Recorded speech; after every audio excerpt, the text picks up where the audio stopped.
بسم اللہ الرحمن الرحیم۔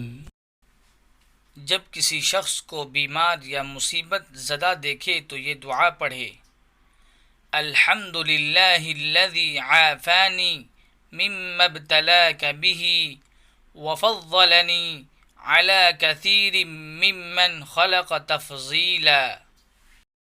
ترجمہ: تمام تعریفیں اللہ کے لیے ہیں جس نے مجھے اس تکلیف سے عافیت عطا فرمائی جس میں آپ مبتلا ہیں، اور مجھے اپنی بہت سی مخلوق کے مقابلے میں بہتر بنایا۔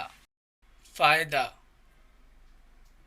جب کوئی بیمار شخص نظر آئے یا ایسا شخص جو کسی مصیبت میں گرفتار ہو تو یہ دعا پڑھیں، لیکن یہ کلمات اتنے آہستہ کہنے چاہیے کہ وہ شخص نہ سنے۔ اگر کسی شخص کو گناہ میں مبتلا دیکھیں تب بھی یہ کلمات کہہ سکتے ہیں۔